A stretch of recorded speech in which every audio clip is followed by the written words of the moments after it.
Welcome to Pause Your Pixels, the cozy corner of gaming where we step away from the day to hang out and chat games.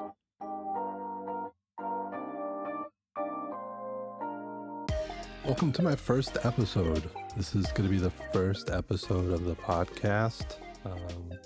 It's the first episode. I don't know how to start podcast. This is the first one I've done, so this is kind of exciting. I appreciate everyone coming and kind of hanging out with me and going on this journey with me. It's going to be a lot of fun. This is Pause Your Pixels. This is a podcast where I will talk about video games and invite you to kind of step away from your day and get away from whatever stress is happening in your life and just kind of hang out and vibe with me for a little while. Today, I wanted to touch on my first 100 hours with a Nintendo Switch 2. Um, the Switch 2 is a console I've been looking forward to for a while. The first Switch meant a lot to me, and it, over the past few years, kind of faded into the background of how I game, mainly because games just couldn't really run on it the way that I needed them to.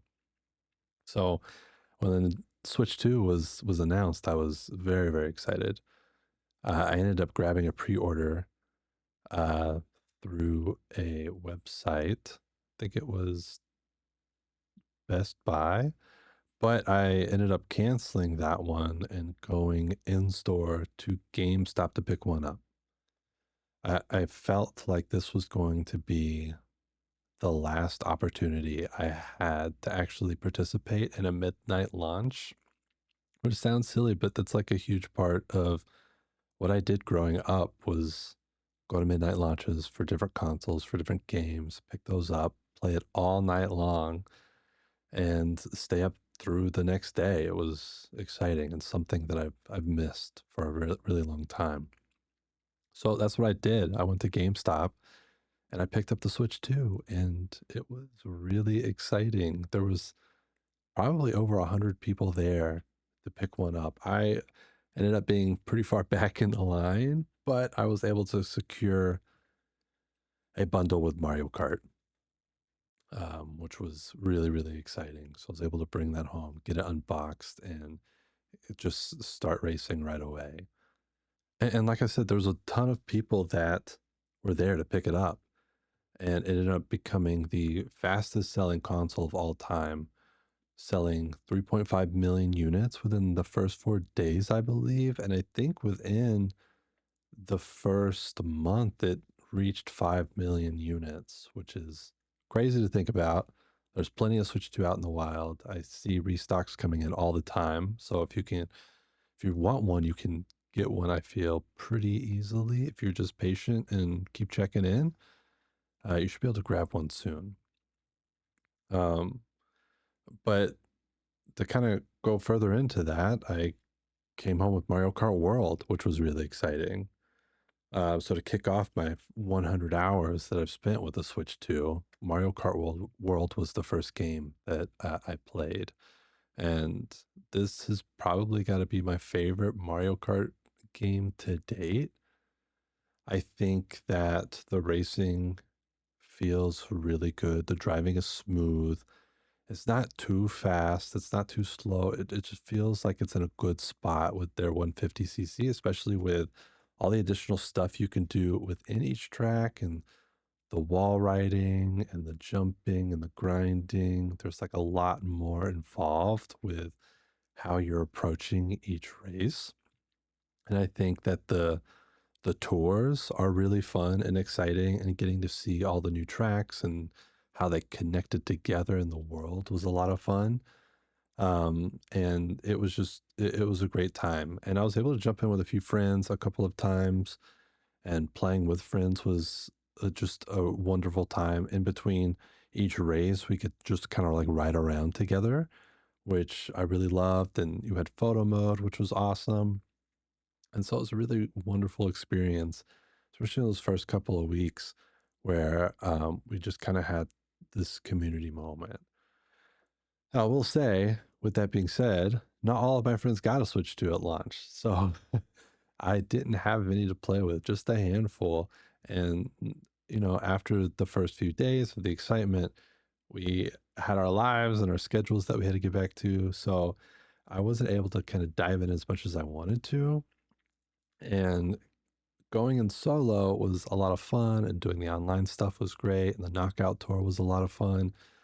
But the magic kind of quickly wore off without having the people that I wanted to play with actually playing. It's like I wish all of my friends had a Switch 2 at this moment so that we could all jump in and have these big game nights. But the reality of it is, Switch 2 is a $500 machine if you get it with Mario Kart, which I would highly recommend, by the way. Get it bundled so that you can save $30 if you can. Like if you're gonna play Mario Kart, just go ahead and get it bundled. It's the way to go. You can save 30 bucks. Um, and we'll talk about the price in a moment. But without my friends there, it was hard to keep that excitement up. And they have an open roam, a free roam mode in this game because it is open world. You can kind of go over wherever you want. And while there's some stuff to do around, it's not holding my attention. It's not something I want to revisit day after day to see, oh, I wonder what's over here. It's kind of empty. It's kind of bland. I wonder if it's like as time goes on, they'll add more to the game. I think with how Mario Kart 8 Deluxe saw a lot of success over time through the years, this one could find the same kind of success, especially with it being bundled with the Switch 2. And with that, they'll probably have DLC, they'll have more tracks, they'll have more things to do. And it's gonna be interesting to see how over time, if that changes how the open world feels, or if it remains kind of bland. I think there's some other stuff here too that's missing. Like, I think it's a lot really fun that there's a lot of characters just from the Mario game specifically, as opposed to Nintendo franchises, all of their characters coming into the game.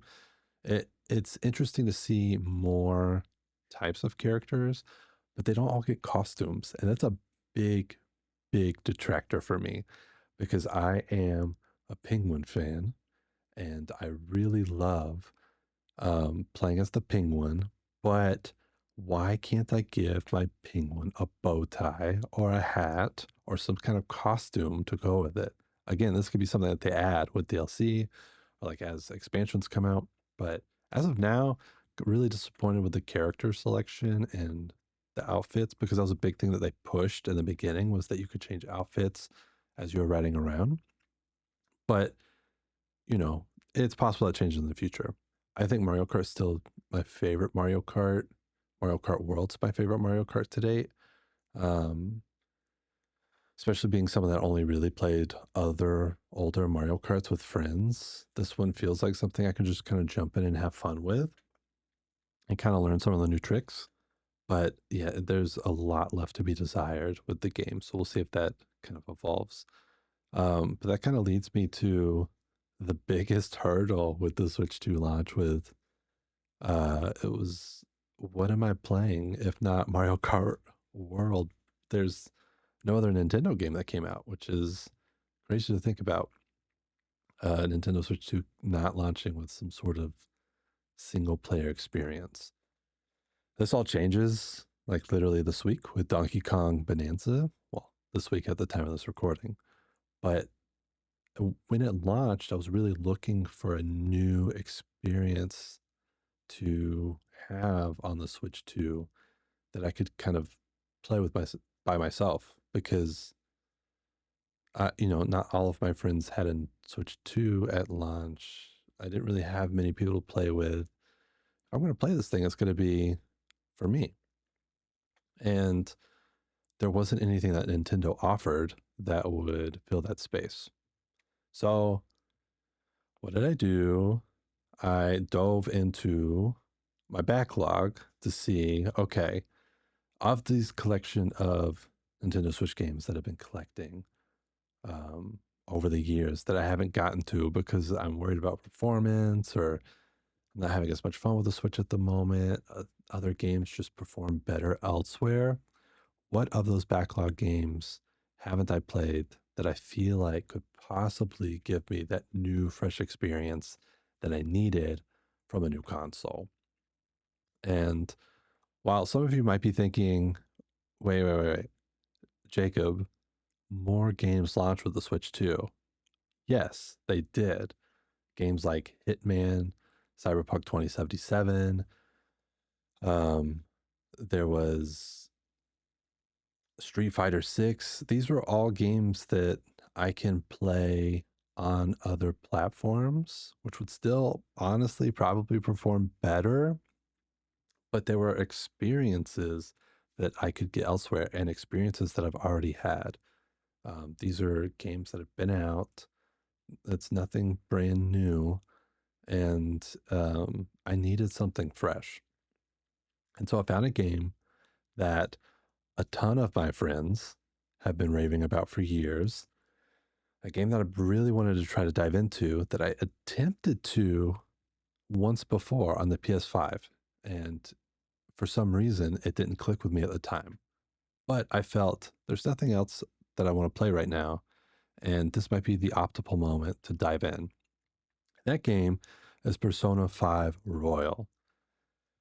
And oh my gosh, what a different experience this is with the Switch 2 than it was with even the PS5. So I'm not familiar with the Persona franchise. I haven't played a lot of turn-based action games outside of like Pokemon.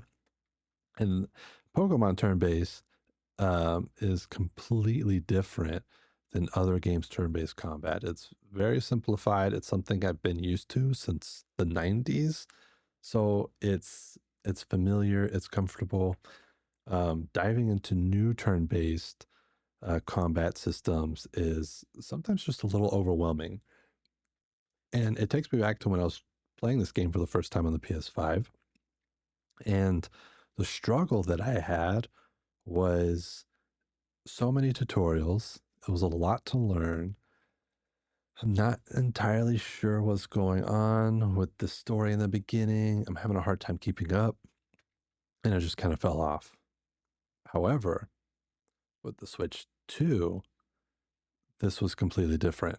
And I think the biggest factor here is that I was able to play it handheld, and I was able to have something else up on the TV. I was able to get quick sessions in on work breaks. I could play it in bed before I was going down for sleep. There's just so many more moments where I could touch base with this game and really connect with it in a new way. And this really kindled the fire and the Switch 2. It was having this single player experience just for me that was fresh, that was new, and really just made me realize how launching with Mario Kart World only was probably not the right move, but I understand like where they were going with it. But with it being a console launch and knowing that not everyone's going to get it right away, I think a solo experience would have been significantly better, or having Mario Kart with a solo experience. So I don't know if it was just a situation where Donkey Kong Bonanza wasn't quite ready, but I think if they could have found a way to make it work, it would have been more impactful. But you know, if a game's not ready, it's not ready. I totally understand waiting a month. Um, but what would it have looked like? I think is what I'm getting at. If we could have gotten there.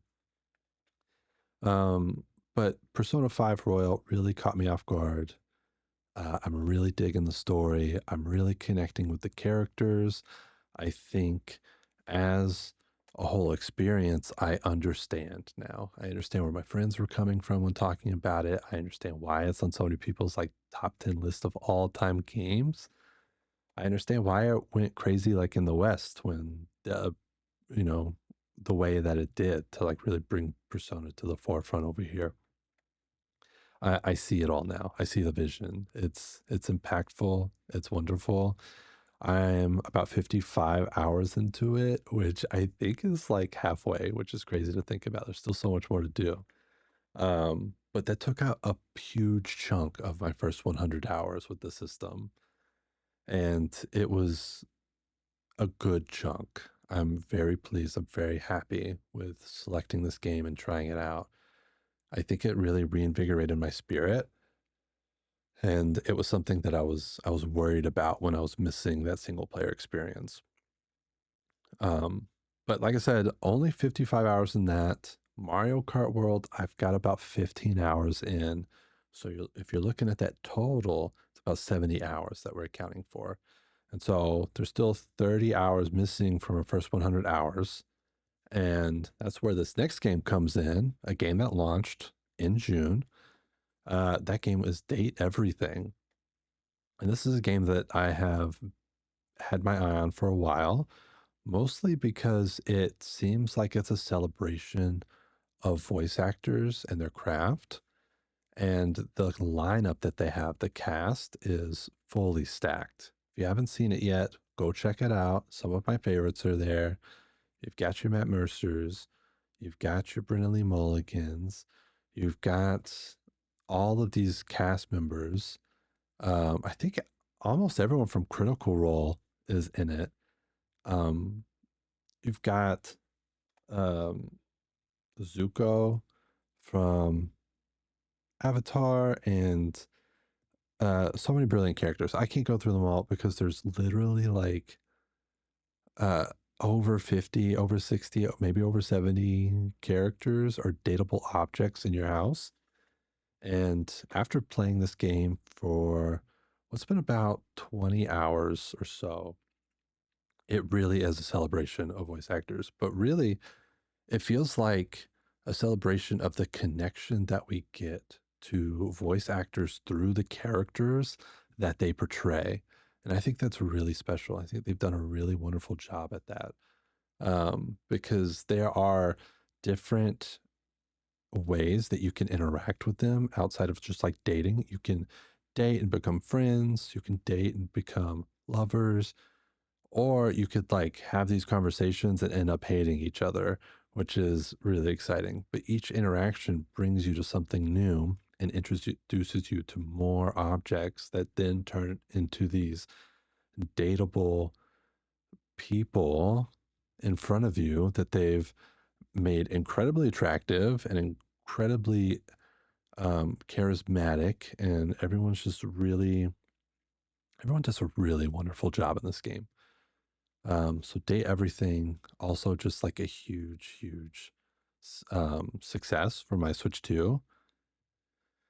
And it was wonderful. It was another new experience. It was something that I was more familiar with, so it didn't like engross me as much as Persona 5 did in terms of what made the Switch 2 exciting, but it did supplement my time really well and provide a lot of in-between moments and gaming breaks from those Persona 5 runs that I really appreciated. And then now that I've had these newer experiences, I wanted to also just kind of dive back into some of these old games that I wanted to see how they ran on the new hardware. And that's where I decided to fall back into my favorite franchise, as is with probably many of you, but Pokemon. So Pokemon got an update, a Nintendo Switch 2 edition upgrade that you could download for free, which was really exciting. And it essentially made it a playable game. So the game is buttery smooth now. If you remember the windmill from a distance, it would just beat at like 1 frame per second. It was abysmal in how it ran.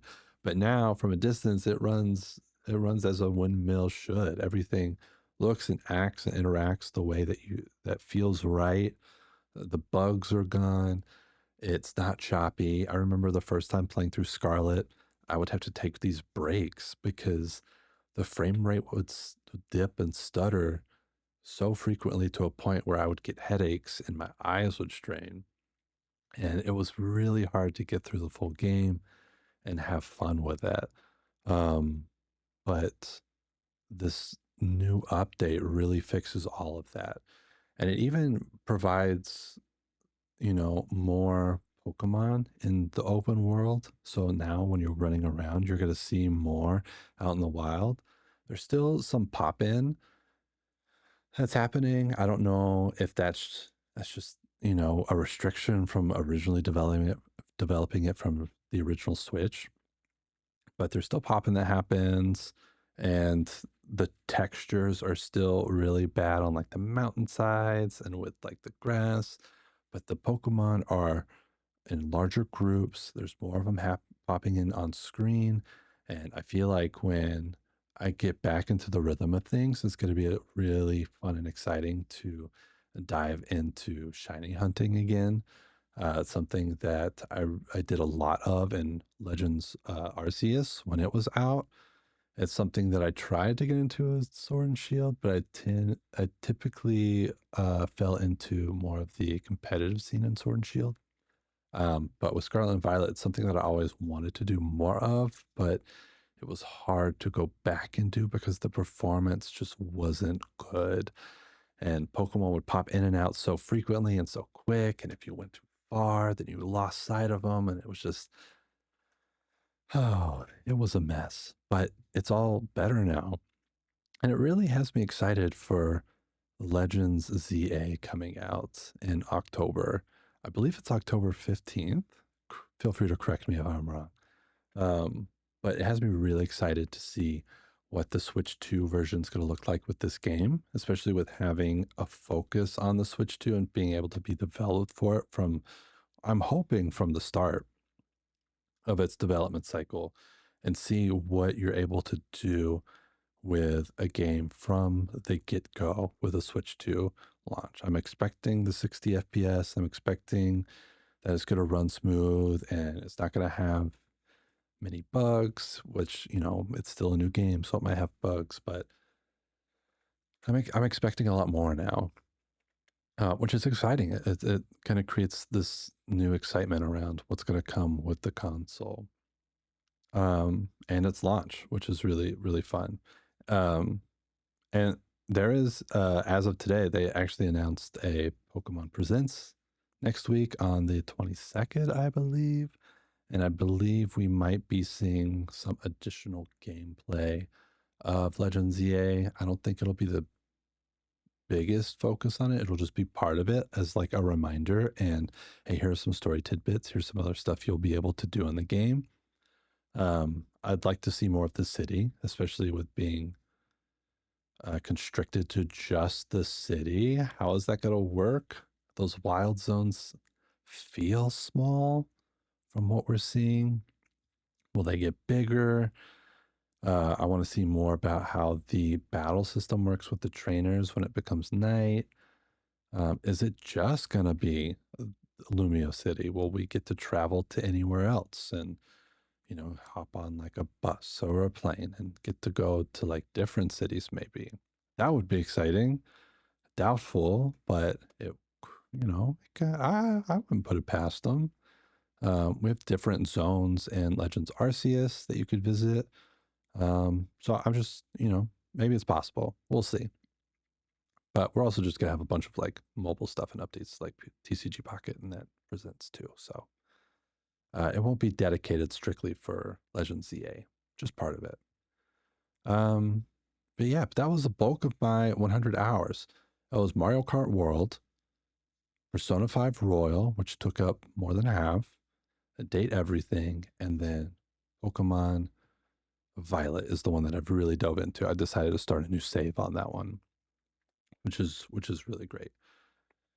But now that we've reached this 100-hour mark, what kind of happens next? What can we look forward to? Well, luckily, Donkey Kong Bonanza comes out literally in 2 days from the time of this recording. We have Donkey Kong Bonanza coming out.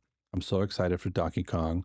I remember playing DK64 as a kid, and I know I'm going to get a lot of flack for this, probably a lot of hate. Feel free to drop it in the comments because I know this is a crazy thing to say. I'm not a huge fan of Mario as a character, and his games is not my favorite. I wouldn't even say he's like in the top. I understand what Mario's done for the gaming industry.